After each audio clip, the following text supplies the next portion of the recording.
à tous, bienvenue devant cette vidéo sur la conjugaison anglaise. Aujourd'hui, je vous parle des auxiliaires de l'anglais et plus précisément de l'auxiliaire aspectuel do. Un auxiliaire, c'est quoi? L'auxiliaire, c'est un mot qui vient aider le verbe dans sa conjugaison.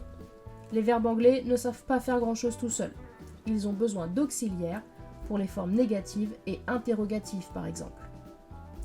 Avant de rentrer dans les détails, un rappel de l'ordre des mots dans la phrase.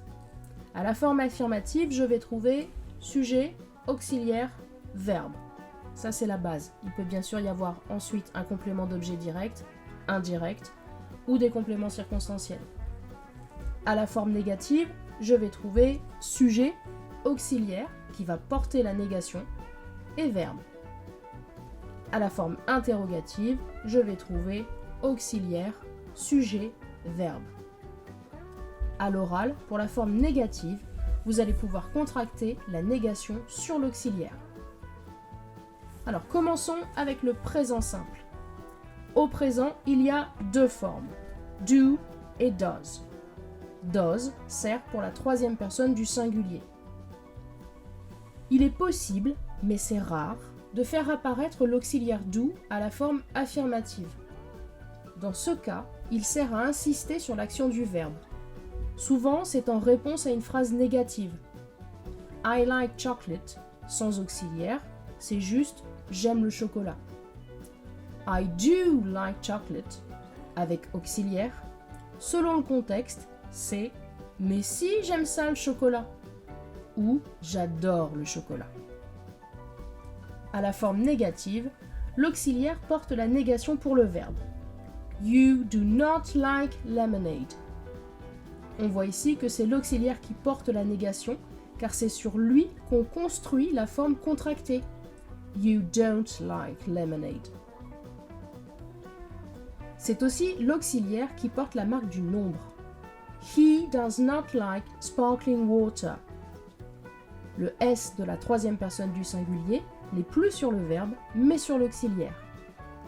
En forme contractée, cela donne He doesn't like sparkling water. Enfin, à la forme interrogative, le verbe ne pouvant pas se déplacer, c'est l'auxiliaire qui se place avant le sujet. Do they like coffee? Pour les questions fermées, auxquelles on répond par oui ou par non. Pour les questions ouvertes, on glisse l'auxiliaire entre le mot interrogatif et le sujet. Why does she like milk? N'hésitez pas à voir ou revoir les vidéos, le présent simple et les auxiliaires aspectuels niveau 1. Continuons avec did, qui est l'auxiliaire pour le passé. Il est le même pour toutes les personnes. Comme pour le présent, il est possible, selon le contexte, de faire apparaître l'auxiliaire pour créer une insistance.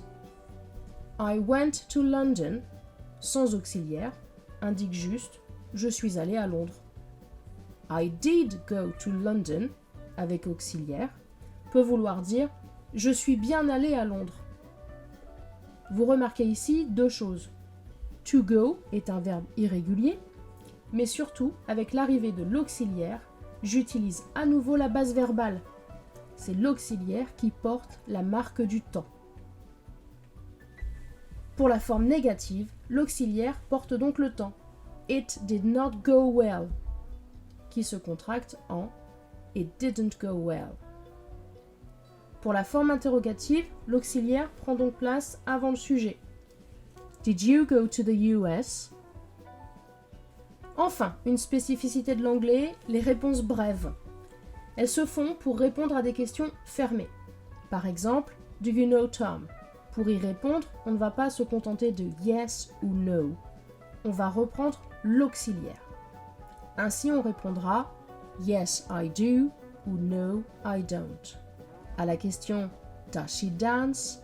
On peut répondre yes, she does ou no, she doesn't. À la question did they go? On peut répondre yes, they did, no, they didn't.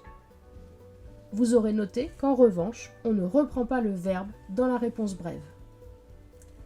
Donc je retiens pour l'auxiliaire aspectuel do. Il porte la terminaison S de la troisième personne du singulier pour le présent simple.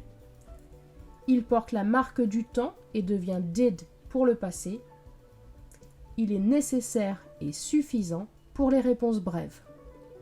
Voilà qui conclut cette vidéo sur l'auxiliaire do. Merci pour votre attention et à bientôt pour une nouvelle vidéo.